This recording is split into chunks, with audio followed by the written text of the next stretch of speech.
Hey everyone, Chamia here with the Just Chamia Show with the super glamorous, fantastic pastor Renee Cureaux. She's pastor of Greater Worship and Deliverance Ministries and creator of Church Girl Monologues. So we'll talk more about that in a little bit. Before we do, Renee, tell me, what are you reading and what are you listening to? I've been listening to William McDowell's newest CD called Revival. Okay. Some wonderful songs on there, wonderful worship songs. I'm a worshiper, so I love to worship. And haven't really picked up anything to read. I've been doing a lot of writing. Okay. Working on a book called The Pain of Healing. So 3 chapters in, trying to push the story out. Yeah. So, awesome. just kind of digging into it. Okay, awesome. I look forward to hearing that and having you back on the show to promote the book. Yay! Right? Yes. Okay, so for those who don't know you, tell us, who is Renee? Where are you from, girl? You know, a little bit about yourself. Renee is from the town. All right, town business. Born and raised from Oakland, done a lot of traveling, was married at a very young age. Went overseas, stayed for a while, lived in Germany, came back, moved to New York, Brooklyn, Bed-Stuy. All right. Came back to California, went and lived in Virginia for a while, came back to California, went back to Virginia, came back to California. Wow. So I've been back now for about 5 years, and California's home. So home is home. This is where I will always be. I have 3 children, biological children, but God has given me a host of spiritual children who I call my children. Right. So I make no difference. They get it just like the other ones get it. That's right. Good, bad, or indifferent. Yeah. They get it like they get it. Because there are no steps in Jesus. There's no difference in Jesus. He doesn't say, well, you were grafted in. We are all his children. And so I treat them all like I gave birth to them. Right. So, that's beautiful. That's beautiful. And it takes a special heart to do that. Community mothering, which we need more of. We're going to talk more about that. Trust me, we're going to talk more about that. So before we talk more about Greater Worship and Deliverance and Church Girl and the other things you have going on, I want to get your opinion on a few select news stories. Okay? So first, the Zika virus. It's been in the news a little bit here and there locally, but it's a global epidemic that's been confirmed as such by the World Health Organization. It's spreading all over Latin America and now other parts of the world. There's even been cases here in the Bay Area. And it's basically a virus that was created, or it's being distributed by genetically modified mosquitoes.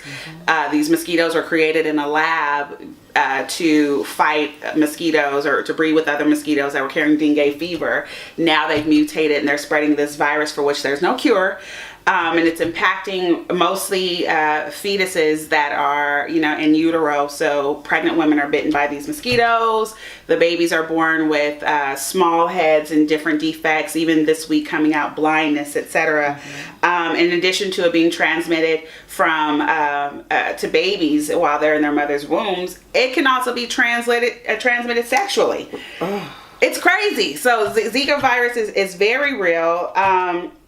First question for you: genetically modified mosquitoes. Good Lord. It really is horrific. I worked for a travel company a couple of years ago, which did travel vaccinations, right?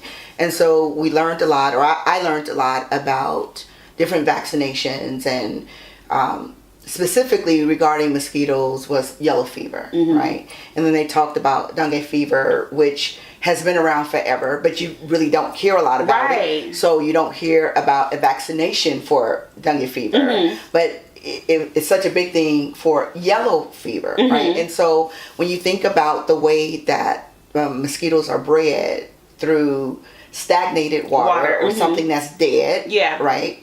Then you have to think, why not? First of all, why not take care of that situation?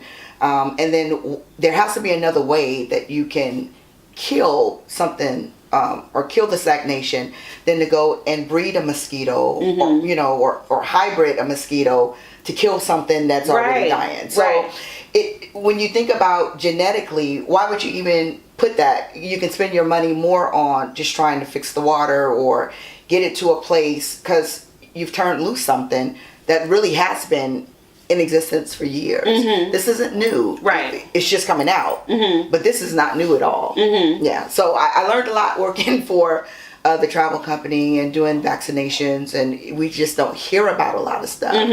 But it's not new. There. It's not new at all. So what's your thought on, it's kind of nature versus man-made. So God-made versus man-made. So in this case, we're hearing about mosquitoes. A lot of folks may not have known about the existence of genetically modified mosquitoes. Certainly we know that a lot of the food that we eat is genetically modified from corn. And people think of veggie crops, but also even a lot of the meat sources that we're consuming now, whether it's farmed fish, chickens that are bred to keep up with the population, both here and abroad, all of that. What is your take on, I mean, even like organs now that they're trying to clone organs for transplantation, etc.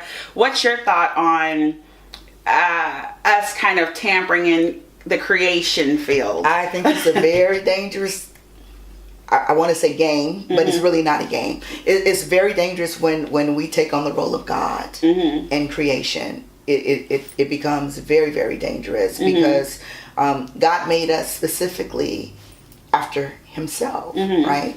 And so when we get to tampering with things, specifically genetics, and we get to tampering, I'm going to take a little bit of this and a little bit of that, and we don't know what we're really mixing together, because God made us specifically designed after him. In a certain way. In a very certain way. You know, we can't dip into the DNA of God. There's no way in the world that we can.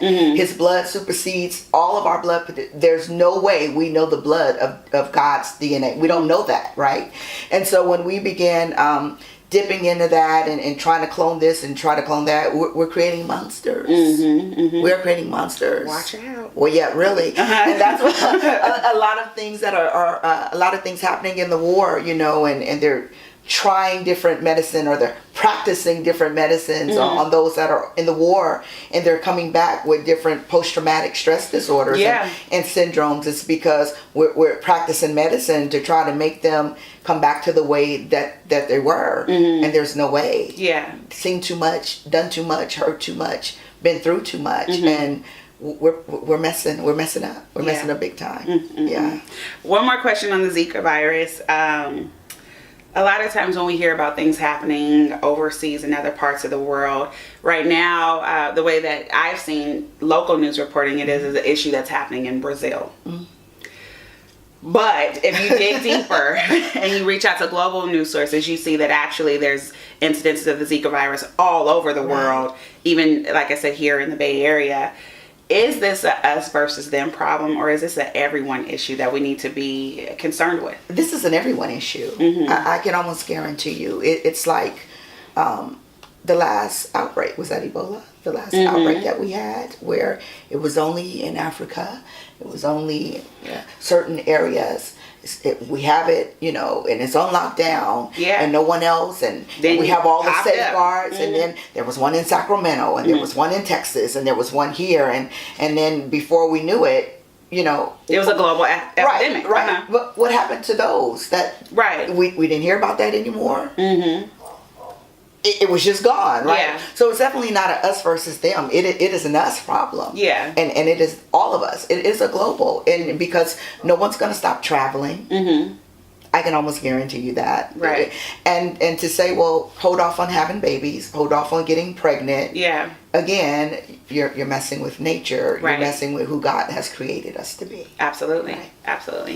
So it's just something for us to keep an eye on, even with the Olympics that are going to be coming to Brazil soon. Athletes, I hear, saying, I'm not going, you know, stuff like that. So we got to keep a watch on that. Kick. I don't know if you've heard about Kick. So Kick is an anonymous hookup application, if you will, that's used predominantly by teenagers, preteens, and sexual predators. Because you can remain anonymous, send a photo to someone's phone, etc. There's a 13-year-old girl, Nicole Lovell from Virginia, who was bullied. You know, she was a cute, curvy little girl with freckles and red hair. Didn't have a lot of friends at school, teased a little bit, but she found herself or her voice on Kick. And some interaction there and some attention from boys on Kick. So she was lured out by this college student, a Virginia Tech college student, and his girlfriend. They slit her throat, murdered this 13-year-old little girl.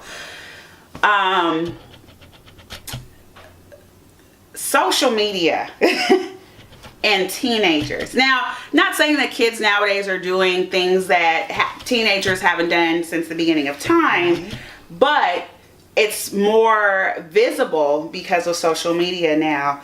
As a mom, as a community mom, as a pastor, how do you educate those that you know of, girls and boys, about social media and how they represent themselves out there? First of all, I think it's very important for parents to be in their face. I want to know. Get in the business? Yeah, I want to know. Let me see your phone. And I think if you have that type of relationship, it's a lot harder to hide stuff. You know, you're not paying no bills. You're not grown. You're still in this house. Give me your phone. Right. So, and I think that you need to know what's going on. If there is a certain amount of trust and open communication, I think that's where we fail a lot as parents. If we're so busy beating them down or berating them or belittling them, their day doesn't matter, they're just children, you know, they aren't going through anything.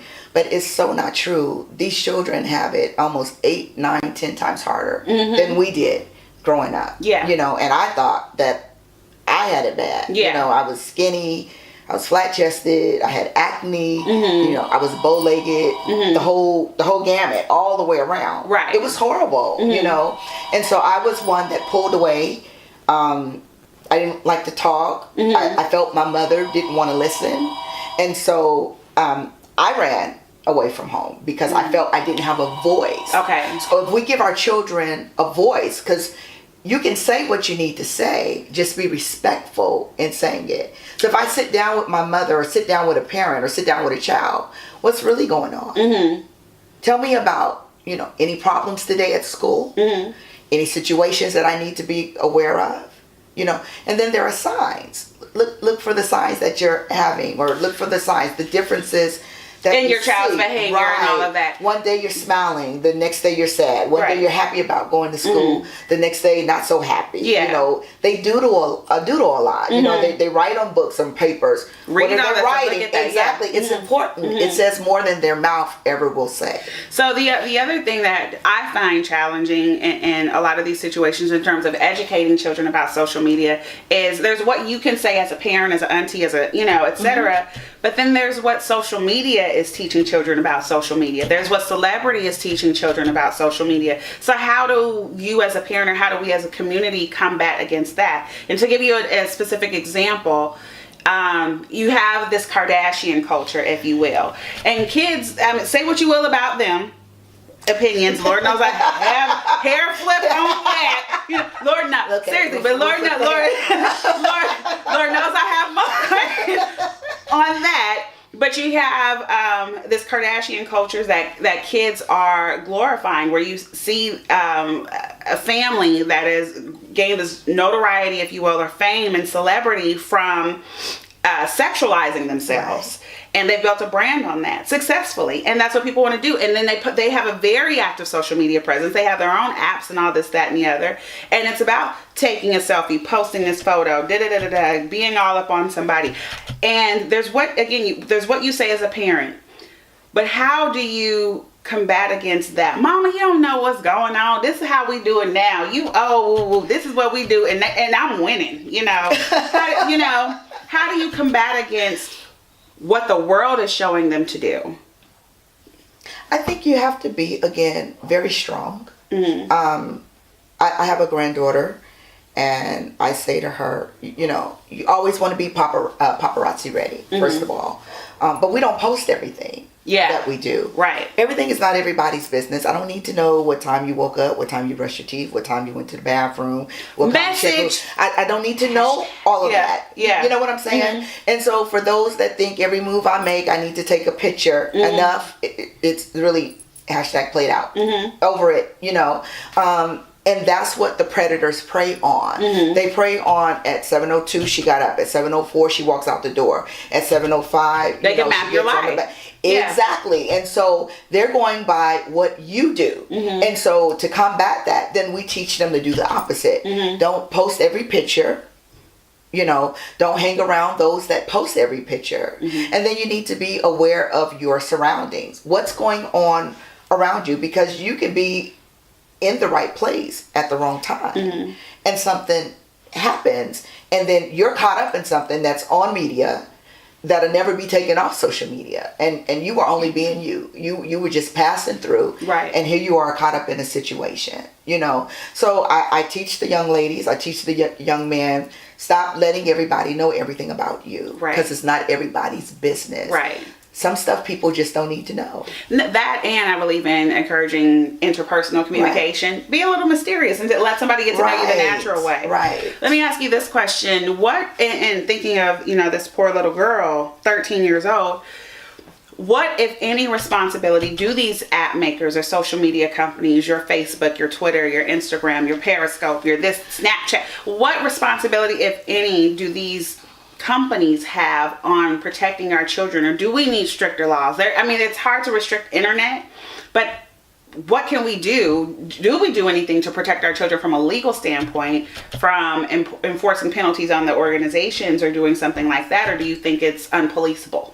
Well, I think to an extent it is unpoliceable, because since it is a lot of anonymous, you know, anonymity, they have no, I can put any age I want to put.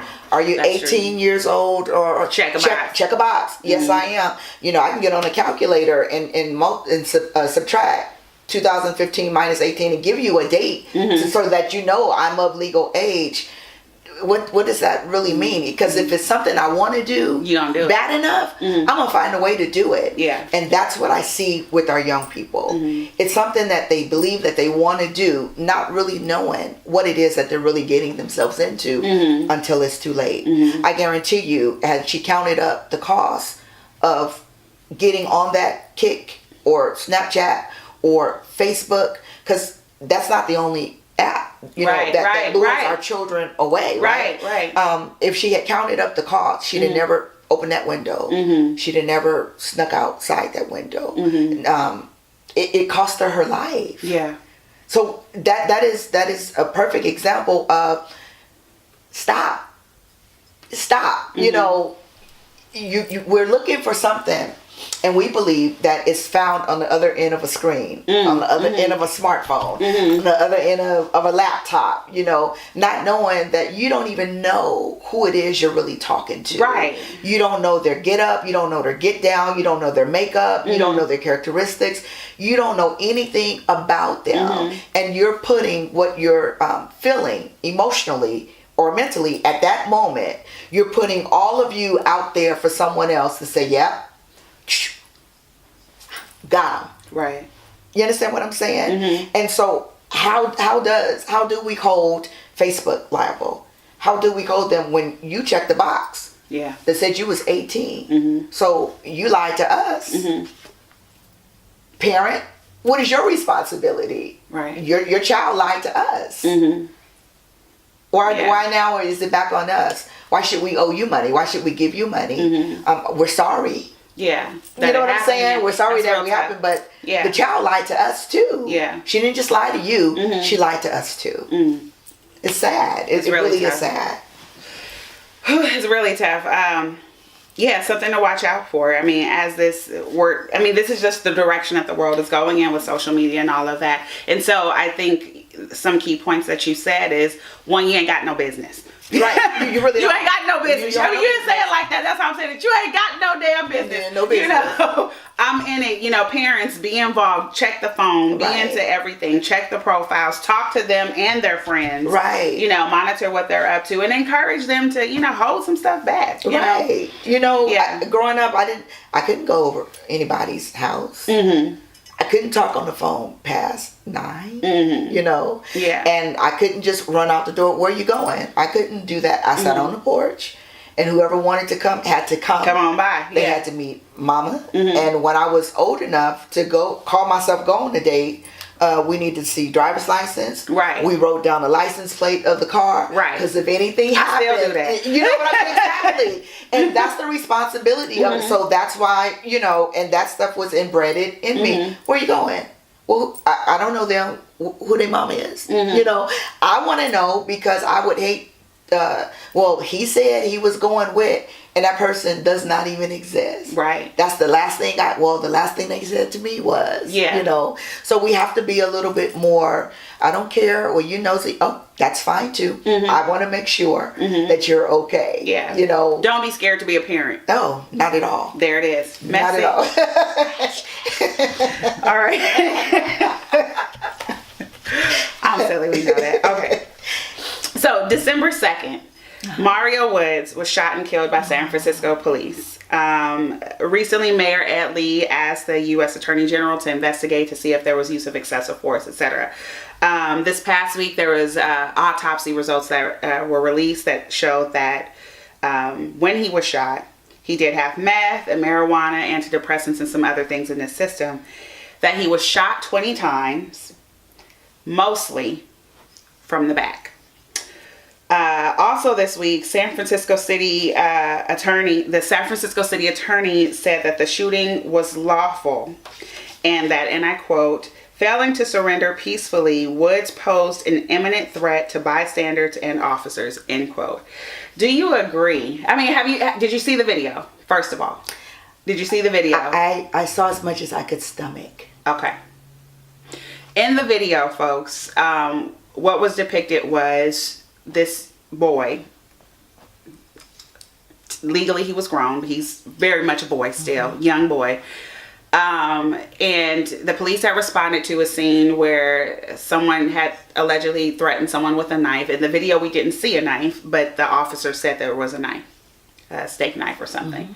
In the video, you see him walking against this wall, kind of surrounded by at least 5 or so officers. Maybe they're shouting something at him. One officer walks almost as close as you and I are, and like the officer continues to approach him. Which to me, normally if you're feeling there's an imminent threat, you don't get closer to a subject or suspect.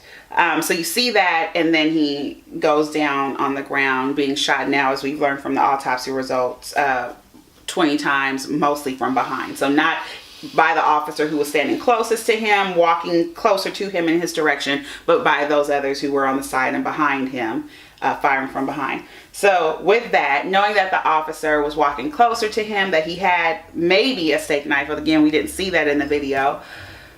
What is an imminent threat? Do you think this was a situation where it warranted deadly force? Definitely not 20 times. Definitely not. I have had my feel of our young men being murdered like dogs in the street. It is heartbreaking as a mother. It is heartbreaking as a black mother to see these young boys never reach potential. We talk about using force, we talk about using deadly force, so you have your baton, you have your taser, you have your that bean bags in this case gun. as well. Okay, so you could shoot him at the leg, and he would have went down, and you could have handcuffed him and taken him in. He was not charging them, wasn't charging at them. Right. He was against a wall, I didn't see imminent danger. I didn't see imminent threat to any of the officers. It reminds me of all of the stories, that have been in the news. And there's one, common cause, and that is our young black boys are gunned down like animals, and we use every excuse in the book to justify them being shot down. Right. And it's heartbreaking. It is heartbreaking. It's devastating for me, and as a mom to a young black boy who I'm having to educate about police interactions, and we'll get to that. That's another question that I have. It's petrifying. Officers are trained, when you draw your gun, you shoot to kill. In this case, like Mario Woods, in the case of like 12-year-old Tamir Rice, where within 5 seconds, less than 5 seconds of arriving on the scene, he was shot and killed. And we've learned that there will be no charges filed against the officer or anything like that. In that particular case, do you think there needs to be a retraining of police nationwide in terms of when and how to use a gun, and to think beyond one way when you use a gun? Right now they're taught to shoot to kill. When you pull out your weapon, you shoot to kill. But in a situation such as this, where he may have had a knife, is trying to walk away from officers, do you need to kill him? There was another instance of a guy down in Fremont or somewhere where he had like a 3-prong hand shovel. Little, handheld shovel. He was shot and killed as well. Is that a deadly weapon? A 12-year-old Tamir Rice, who had a toy pellet gun, shot and killed. So as an officer, I get it. Your training says in the heat of a moment, don't think. If you pull your weapon, you feel you're in danger, your fellow officers are in danger, bystanders may in danger, you shoot to kill. Do we need to retrain? I think there does need to be some retraining, because I think a lot of it is still racially motivated, specifically depending on where in the country you live. So you don't think that officers intentionally didn't shoot to kill those all those white men that took over the federal preserve up in, or you think that there's no racial division with that circumstance versus little Mario Wood or Tamir Rice? I don't know. And that was an armed militia, by the way. I don't know. I'm just saying. Hashtag, I'm just saying. Yeah. I'm just saying. Right. I believe that it is very scary. I was out of state when, and this was 2008, maybe 2007, 2008, when the young man killed 4 police officers in Oakland. And I happened to be back in state the day of the funeral. And whereas you see so many young black men just falling and laying in the street, we just get to them whenever we get to them, pretty much, and for some people it was like, yes, we finally got somebody, but their lives are important too. The police officers do a job. And when they do their job, they do a great job, protecting us. That's what they're supposed to do. But it's those that don't do the job with the right motive, or with the right heart, or with the right mindset. I'm tired today, I was cussed out today, I was spit on today, or I don't have to think, my training just said do this, whatever, whatever it may be. And I've read some of the stories, of how there was something from another state, I forget which state, and it was on Facebook. It was on Facebook last week, where the black judge read a part of the transcript of one of the police officers that were joking, and they were washing the blood of the man that they shot off of, and make sure you disinfect yourself because the Negro's blood got on you. And it was heart-wrenching, and they gave him a minimum of 10, I think it was 10 months to 10 years or something, whatever the sentence was. And I'm like, wow, he got off light for that. It's still that mindset of, would you want that to happen to you, and what would that feel like to you? And do black lives matter? Oh God, yes. But all lives matter. Okay. Yes. We all matter. And so I think we have to bring that back to our consciousness.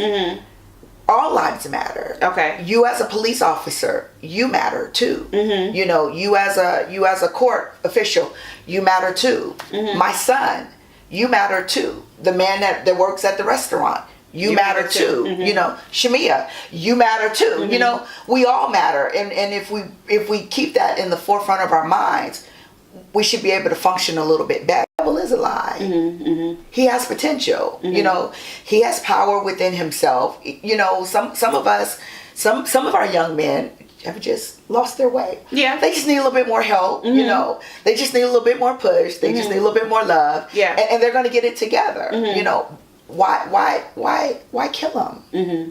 They made a bad mistake. Yeah. They made an error. Why kill them? Mm-hmm. And not all of them made a bad mistake. They just were living in black skin. Some of them. It's I don't think 12-year-old Too Many Rights made not a mistake, at all. but you know, Not it at happens. all. It's so hurtful. I tell you, I have a young son. It's hurtful. You don't know. Right. Don't go out. Don't go outside. Mm-hmm. Don't go play. You know. Stop. Drop, and roll. Pretty much. Yeah. You know, when they brought the police officer from New York and they put it into law. Stop when they tell you to stop. They have the right to you know, search Stop and you. frisk. Yeah. You know, when they start doing that. Right. Yeah. For no cause. Yeah. Get out of here. No civil rights. So, as a mom, what's your message to little black boys? Let me say this. Mm-hmm. I will say this. My youngest son was in a situation, Mm-hmm. and this happened a couple of years ago, where he was defending Mm-hmm. a young girl Mm-hmm. that was being, let me say, allegedly being choked by a police officer, Mm-hmm. and he put his life in danger by approaching the police officer, picking up the police officer. And this was after a couple of police officers had been shot. So everything was on high alert, you Yeah. know. And without thinking, he called himself Protecting the girl. He just saw protecting his something that he saw was wrong. He saw something that was not right because Yeah. they've been taught men should not put their hands on women. Period. I don't care if you're in a uniform or not. Yeah. And so that kicked in, not realizing that he could have died that day. Yeah. And so after everything was said and done, you know, I said, I understand, because that's how you were taught. Mm-hmm. But you could have died. Yeah. Literally, you Mm-hmm. know. So when I arrived on the scene, he was down on the ground, you know, hands behind his back. And then he was shoved in the car, you Mm-hmm. know. And when I'm trying to get answers from the police, and no one wanted to say anything, and I said, I tell you what you will not do, because he's a minor. Mm-hmm. You shall not answer not another question Mm-hmm. until you can talk to me. And so they released him, filed no charges until he turned 18 years old. What? They waited? They waited. Wow. They waited until he turned 18 years old. And then They could do that? They weren't supposed to do that. Okay. They waited until he turned 18 years old and then picked him up at school. And That's horrible. that was horrible. So what do you so your son has gone through that. You hearing all these horrific stories. How do you tell what do you tell young black boys and girls? I mean, because it's little black girls too. I think about the little black girl in Texas in the bikini that was thrown down at a pool party by that cop. It's Right. ridiculous. But what do you tell little black children about engaging with police officers? Be respectful. Okay. Do what you're asked to do. Mm-hmm. And then when parents are called in or your pastor comes in, let your pastor raise hell. Mm-hmm. Don't you do it. Mm-hmm. Don't you do it. Do what you're asked to do. If they say sit, you sit. If they ask you a question, answer. Don't start cussing. Mm-hmm. Don't start fussing. Mhm. You know, don't Even if start they're trying in to the wrong. fight. Right. Yeah. Don't you do it. Mhm. Because anything, you know, they try to use to hold you or, you know, Or to whatever shoot you. charge you, Yeah. whatever it is, Mhm. don't you do it. Mhm. You know, let your parents handle that part. Mhm. That way we don't come and find you with bruises all over your face and Mhm. scars all over your body. Mhm. You know, that way we can at least come, because I want to know, you have your body cam on. Yeah, I want to know Mhm. what happened. Yeah. Because I want to hear your side and his side, because somewhere between that is the truth. Yeah. So, yeah, just do what you're asked to do. Mhm. No need to get smart out your mouth. I understand you're grown, Mhm. or you think you're grown, Mhm. but your life matters. Yeah. So it's best that we can at least bring you home to Mhm. hear the story, than never hear your side of the story Mhm. and have to stand over your coffin Mhm. and lay you to rest. Mhm. Valuable. All right. Yahoo News interviewed 2 ladies and did an interview about what it means to be a single black woman in America, which I thought was hilarious. But anyway, so they cited a 2009 census that found that 70.5% of African American women between the ages of 25 and 29 are unmarried. However, only 13% of African American women over 55 are unmarried. So basically, we marry later. Also, the New York Times reported that an estimated 1.5 million black men between the ages of 25 and 54 are missing, presumed dead or incarcerated. Do you agree with these stats? That the majority of our young women are unmarried, more than any other race. So over 70% of us are unmarried when we're young women. And that our men, a large chunk of population of our black men are missing, like literally dead or in jail. Sadly, I do. You see it. Sadly, I do. Mm-hmm. Absolutely. I see it with the single parents. Yeah. Single mothers that are struggling, to make it, and struggling raising their children. They are either incarcerated or they're gone. Mm-hmm. And it is very, very sad. Yeah. What's a single girl to do? What is a single girl to do? I am one. It is not. I'm loving my single life though. But what's a single girl to do? That is good. I got married at a really, really early age. Mm-hmm. Almost like, I want to say a year out of high school. So a year out of high school. Mm-hmm. And then divorced. So single for a lot of my life. Mm-hmm. It's not easy. You mm-hmm. want to have fun, because most single women, I don't think. Mm-hmm. So this is my opinion. Most single women don't want to be single. Right. That's not how we were. I'd agree with that. Right. Mm-hmm. You want the white picket fence, and mm-hmm. You want the dog running in the yard, and mm-hmm. you want all of that, and then you realize that. Yeah, no, that's just not going to happen mm-hmm. right now, mm-hmm.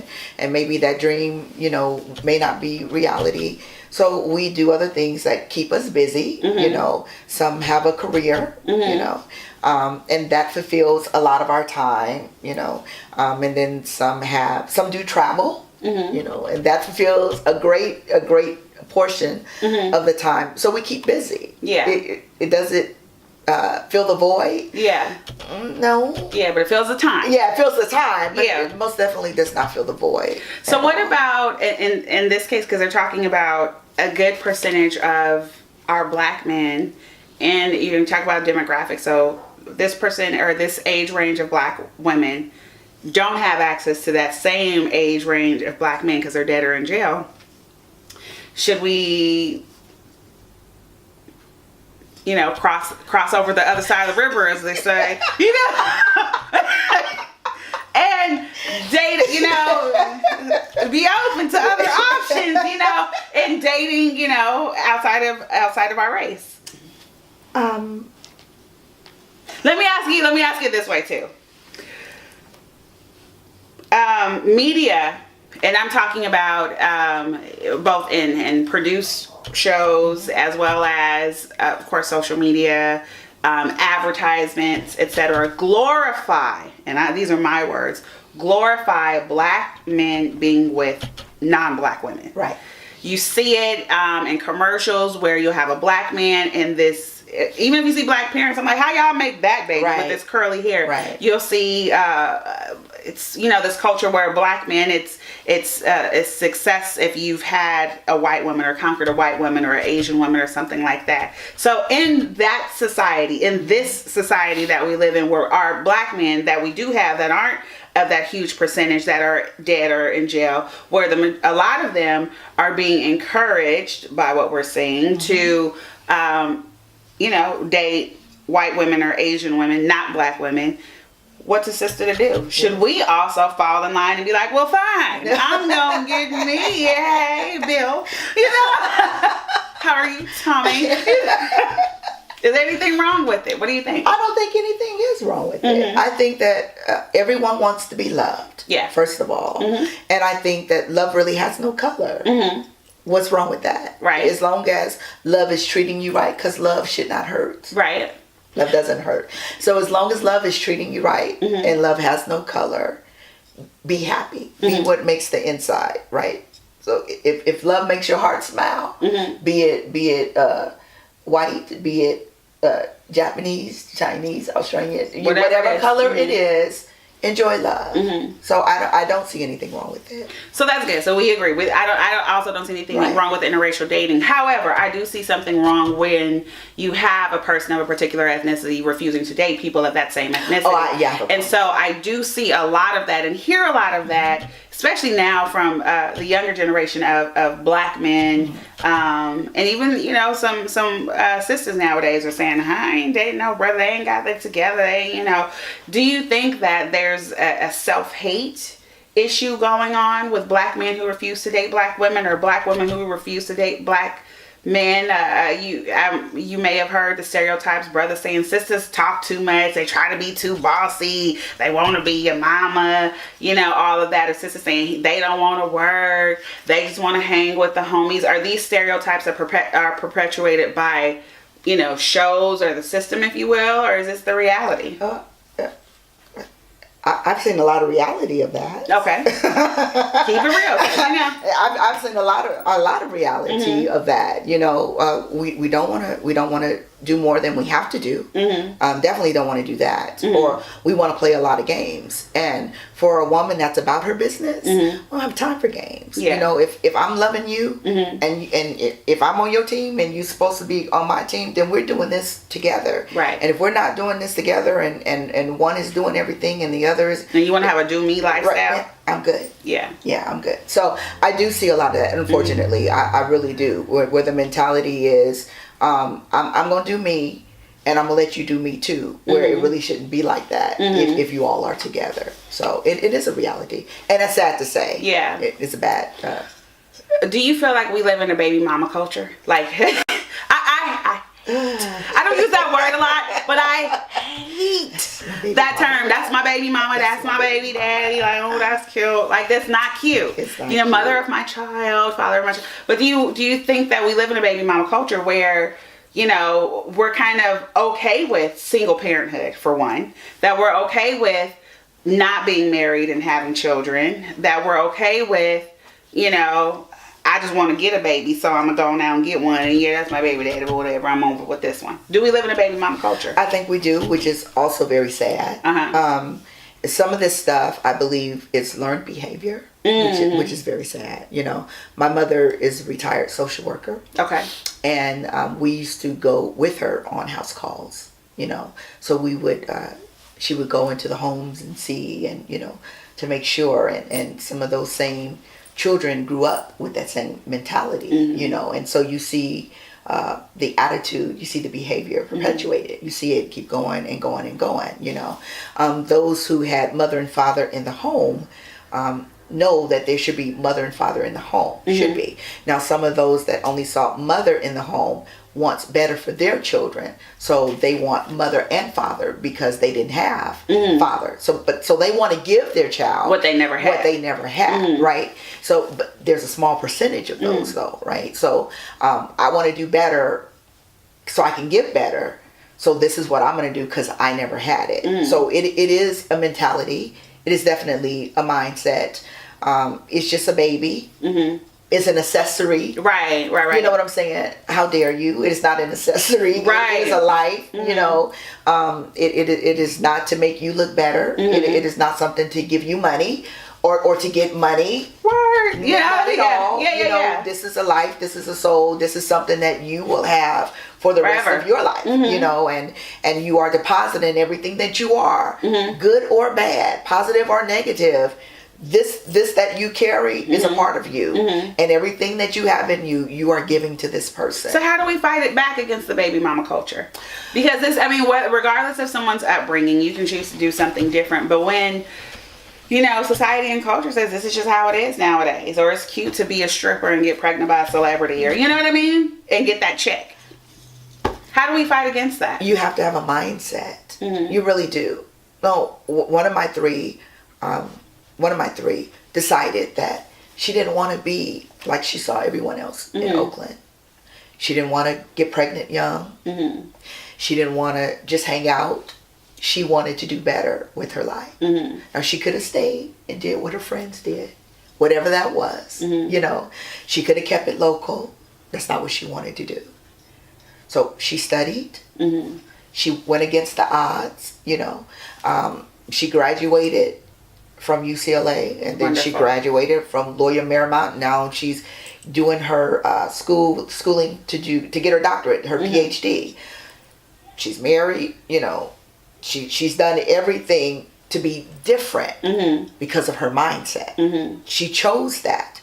So you have to have a mindset to want to change. I don't want to do this. You know, I don't want to be here like everyone else. I want to be different. You know, I don't want to be just a baby mama. I want to be a married woman. I want to be someone's wife. You know, I want to be someone's, I want you to say doctor when you address me. Right, you know? right. It really is. It's all in the mind. It's all in the way that you perceive yourself and how you want others to perceive you.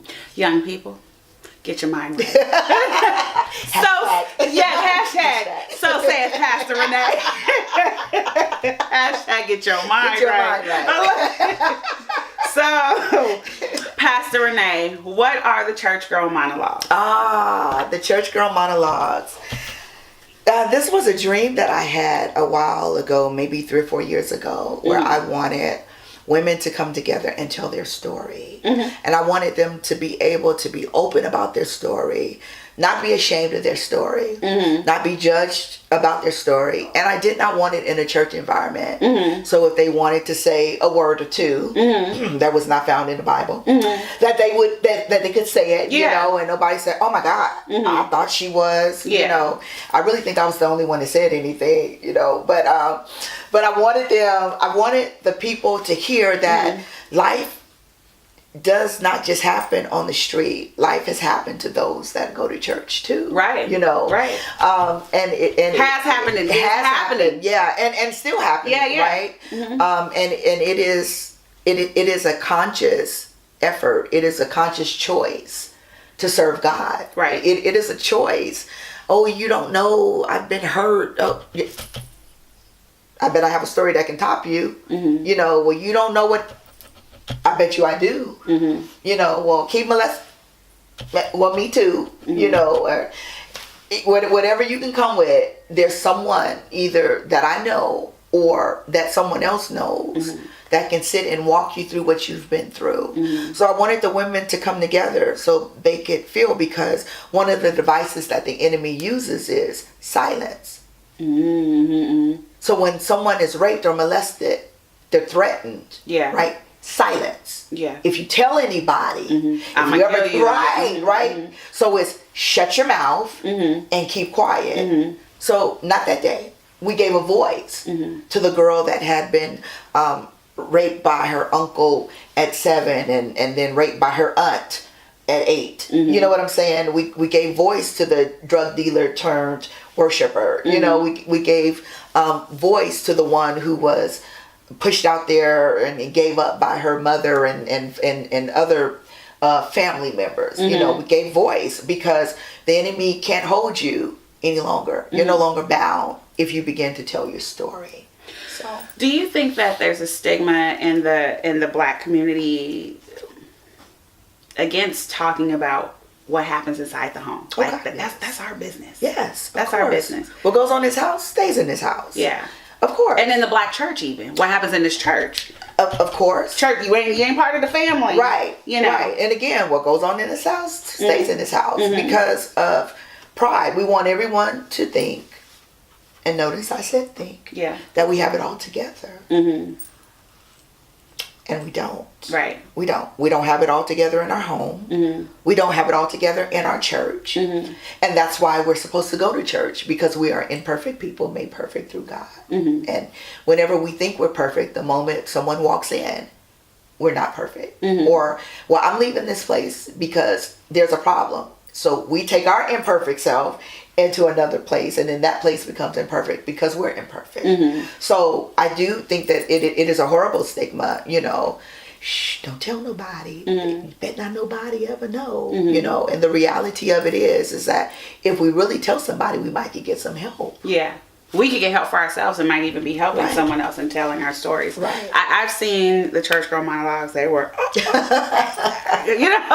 literally amazing. And I think there were four women plus the singers in between. Excuse me, not singers, the singers who came. There was a young girl who I was like, who do I know what this child was going to get up there and do? Goosebumps everywhere. It was phenomenal.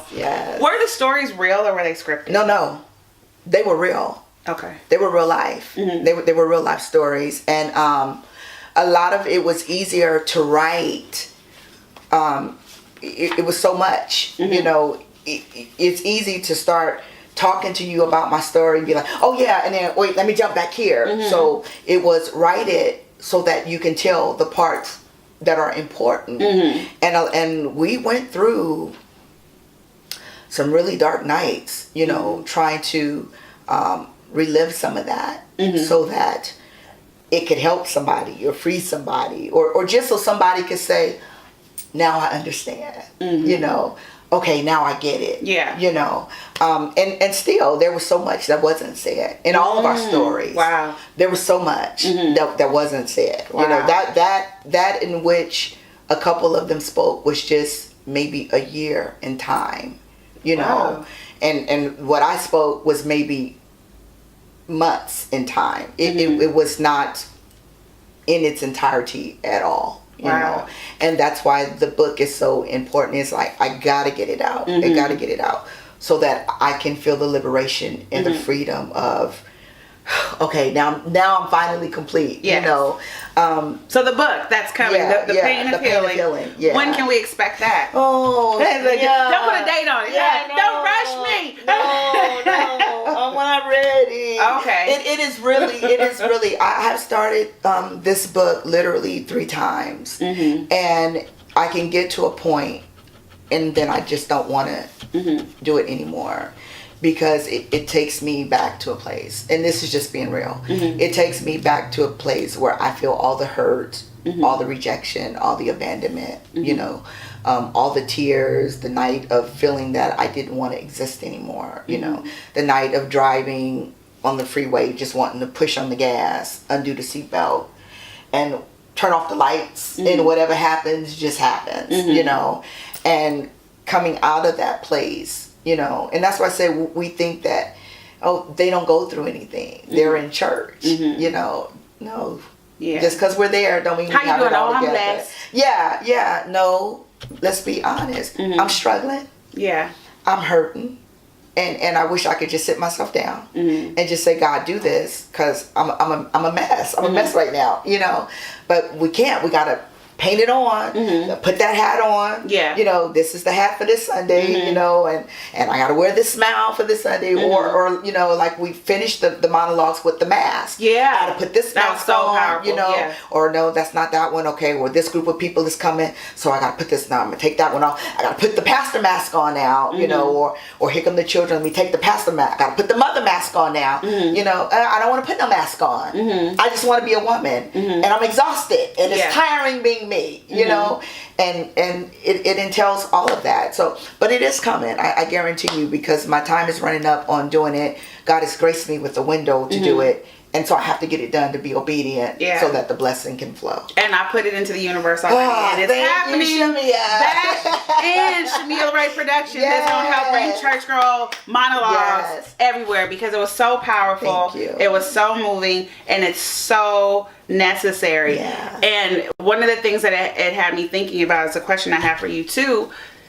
The role of the Black church in our community, not just the Black community, community period in America, has changed and in some capacities dissolved over the years. There used to be so much power. Pastors had weight. Mothers. Not like mothers. Mothers had weight. Yes. What happened? The church mother's voice became silenced. By? Let me say this. I grew up in a Baptist church, okay? And then somewhere along the line, I went Pentecostal. Oh Lord. Okay, somewhere along the line, you know, the hymns just wasn't doing it. Yeah. You know, so I went to a Baptist church way up into my adult years, and then went to a little holiness church one Sunday and got filled with the Holy Spirit. And I'm like, wow, there's so much more out there. You know, God is so much bigger than what I grew up knowing, you know, and have just been running and on fire ever since. And so a lot of places don't have church mothers. And so what we failed to realize is that the voice after the pastor's voice was the church mother's voice. Right. So what happens when you don't have a church mother? Whose voice do you hear? Yeah. You don't. Yeah. So it's the pastor's voice and then no voice. Yeah. And so where did deacons go? Right. Where did this go? No deacons, no trustees. It was the pastor's voice and the mothers, the church mother's voice. Yeah. And the church mothers were not afraid to tell you, pull that down, lift that up, or you spit that out, right. No, we was up in your, you know, and so there are still some churches that have the church mothers, and they are really relevant, and they are in service, and they, you know, they have the mothers board, and they do whatever that they need to do. But for those that don't, which is the majority, it's missing. So whose responsibility is that? Who's going to teach the existing and the next generations what it means to be a mother and put in that position and teach the next generations of deacons and all of that, and beyond the church foundation, you know, what's happening inside the church, because that's very much inside the church, the role of the church in the community, where did that go? The role of the church in the community. Let me. Little boys wasn't walking around with their pants hanging down when the church was in the community. I'm just saying. They were not. They were not standing in front of the church or on the church corner smoking nor drinking. Right. They definitely would not walk in front of it. And if it so happened a curse word slipped out their mouth, they would, oh God, forgive me, real quick, right? You was not coming up in there cussing and fighting. Yeah. At all in nobody's church. If you're not in church, you're not rolling by the church at bumping your music loud. Right. Yeah. Not at all. But that's not it no more. It's like the reverence of the church is gone because the people in the church have lost reverence for the church. Real talk. And that's real talk. Real talk. You know. Yeah. So what's the difference between you being there and me being you there every Sunday and you not reverencing, you doing what you want to do, and I can tell that by the way you come home. Right. So what's the difference? Right. I'm just saying. Right. So that's where it has gone. So I take on the responsibility in greater worship, and let's sit and talk. What you know how to cook, what you don't know how to cook. You can come on over, and we're gonna learn how to cook. Cause don't no man won't know one cook woman, cause he gonna get tired of eating beans. Right. What else can you do? Right. You know, how do you clean up? Do you have a budget? Cause all of that is important. These are the things that the mothers were doing. Yeah. But since the mother is not there, then pastor has to step in as a woman. Now for the men it may be different, but as a female pastor, as a woman, I take on the responsibility. I need to make sure you're ready to get married. Because we're not going to have no church full of single women. It's important. Yeah. You know, and you're raising girls and you're raising boys. So the young ladies need to know it's not okay for some man to come and sleep over. And the young men need to know that it's not okay for you to go sleep over in nobody's house. It's important. I didn't grow up with my mother. I didn't have no uncles that were not biological uncles. So my children did not have uncles. Yeah. That were not young folk uncles. Yeah. They ain't really your uncle though. Yeah. None of that. Yeah. And so, you know, it's not okay. So whatever you were doing, you need to stop. And so you live a life in front of the people. Because the same person I am on Sundays, the same person I am today. I'm consistent no matter where I am. And it starts with one, be the change. Right. So along those lines, you have a new church, Greater Worship and Deliverance Ministries in Pittsburgh in the Burgh. Right. Tell us about it. Wow, Greater Worship and Deliverance. So we opened officially, we had our first service January, I want to say 3rd. So the first Sunday in January. Okay. Of this year, 2016, and it was phenomenal. It was absolutely phenomenal. God gave me the name Greater Worship. I am a worshiper, and out of everything that God made, God created, and He created us all. The one thing that He still seeks is a worshiper. They that worship him must worship him. So it's going to take even a greater worship. And so we start out each service with intercessory prayer. And we just pray. And by the time intercessory prayer is over, you know, it could be 30 minutes, could be 45. I mean, it's like, okay, what do I do now? Because God has came in through the worship. You know, he inhabits the praise people through the worship. And so I love the fact that he meets us there every single Sunday. No Sunday is the same, you know, and we have different people. You know, we have a flagger who comes in, and she is absolutely phenomenal. And she flags to the glory of God and literally loses herself. There are pictures where you can't even see her. All you see are the flags, you know, and it's nice. It's very intimate, you know, and it's thick in the anointing, you know, and it is also a deliverance ministry. And I understand that deliverance is not for everyone. Not everyone is called to do deliverance. So you really have to stay prayed up and stay in tune with what's going on, you know, and the need of the house for that moment, you know. And so when God says move, I move. If God say don't touch, we don't touch, you know. I'm just listening. Right. I'm the ear that hears, you know, and whenever he says is what I do. So it's amazing. It really is amazing. Who is your church for? Is it a black church? It is for all. It is not a black church. I don't know what a black church is. Again, love has no color. And love has no color. And so God died on the cross for all of us. And so we actually did our first communion service for Greater Worship on last Sunday. And so I remember standing in front of the people with grapes, you know, squeezing the grapes. And I'm like, I don't hear no grapes screaming. You know, she didn't call my name. I didn't get to sing praise and worship. She didn't ask me to do nothing. You know, anybody hear the grapes screaming out? Because they understand that there's purpose. So even they have to be squished. They have to be squeezed because what's in them is necessary to come out, you know. And so in saying that, there is something there for all of us. You know, it's not my church, you know. And I say I need to be able to trust each of you that you're going to do what it is that God has called you to do to help the ministry. Because at the end of the day, if you don't, then it's on me to do. The burden still falls back on me. Yeah. So we trust that you're going to do what God has called you to do to help the ministry. So it is for everyone. We have had people come in off the street, you know. Beautiful. Come on in, you know. Someone came in, oh, are you doing communion? Yes. Oh, you're putting everything up. If you need communion, come on. I will serve you communion. Yeah. You know, bring it back out. I'll bring it back out because you have a need for communion. Yeah. You know, let's go through the repentance prayer and I will serve you. Nothing is too big. Nothing is too small because you're a child of God. Wonderful. Yeah. How has it been for you in your journey and now in your position as a female pastor? Ooh, it definitely has been a journey. Right. You know, I think about all of the pastors that I've served, you know, starting out and the hits and the kicks and the blows, you know, and still having that kangaroo spirit and bouncing back. You know, I believe in the bounce back spirit, you know, and I say, God, I wouldn't take nothing for this journey at all.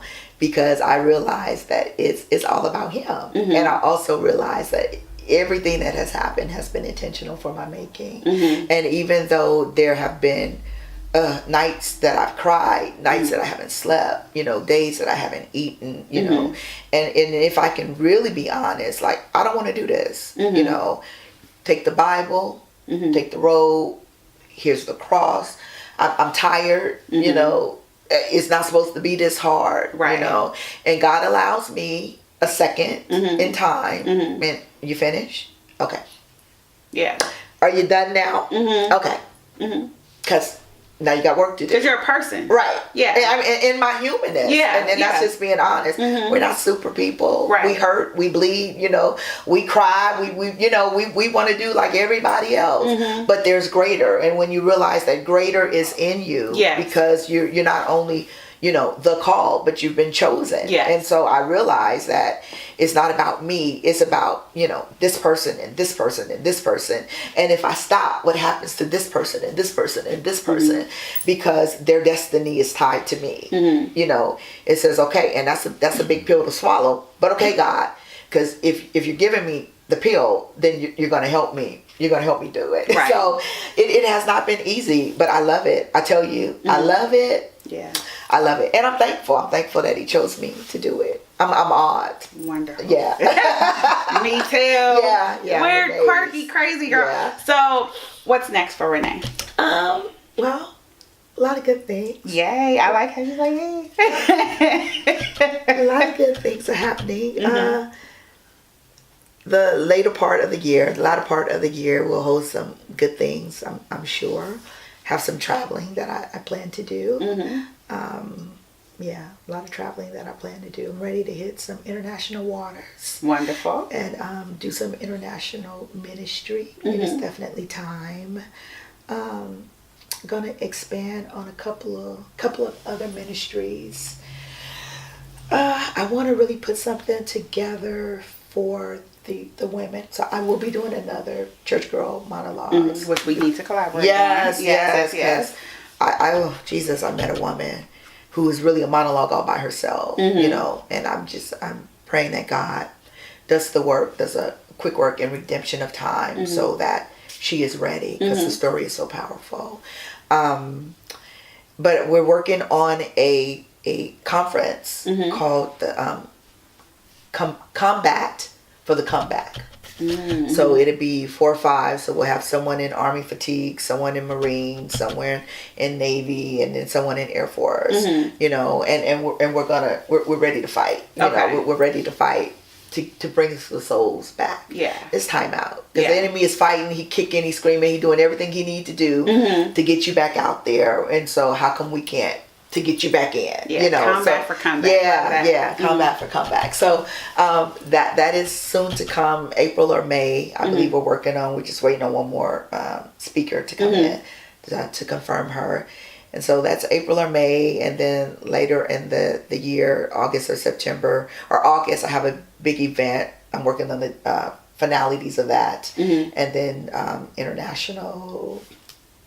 October, November, we'll be going out. It's happening. Yeah. So if people want to learn more about you, want to come worship with you, want to talk or do anything, how can folks get in touch with you? I am on Facebook. Greater Worship and Deliverance is the ministry page, or Renee Cureaux is my personal page. The church is located at 520 Garcia Avenue, Suite number E in Pittsburgh. 94565. Yeah, you got it. So 520 Garcia Ave, Suite E in Pittsburgh. And we're there at 3:00. Okay. And we don't hold all day. We're usually done by 4:35. Well, we're done. I'll say what the Holy Spirit does. Yeah. But we're done. We have wonderful praise and worship, and the word is very simplistic so that all can understand it. They can grasp it, and it will carry you. And then we have Bible study on Tuesday nights, prayer and Bible study, and Tuesday nights at 7:00. So we have 2 services, and we're good. Wonderful. Wonderful. Yeah. Last thing. Okay. We're going to do what we call rapid fire. Oh, goodness. Prepare yourself. Okay. So I'm going to give you 5 words and or phrases, and just literally say the first thing that comes to your mind. Okay. Ready? Okay. Justice. Beautiful. Black lives. Matter. Sexy. Me. No. My God. Is awesome. Community. Worth it. Thank you, Pastor Renee. Thank you. See y'all next time.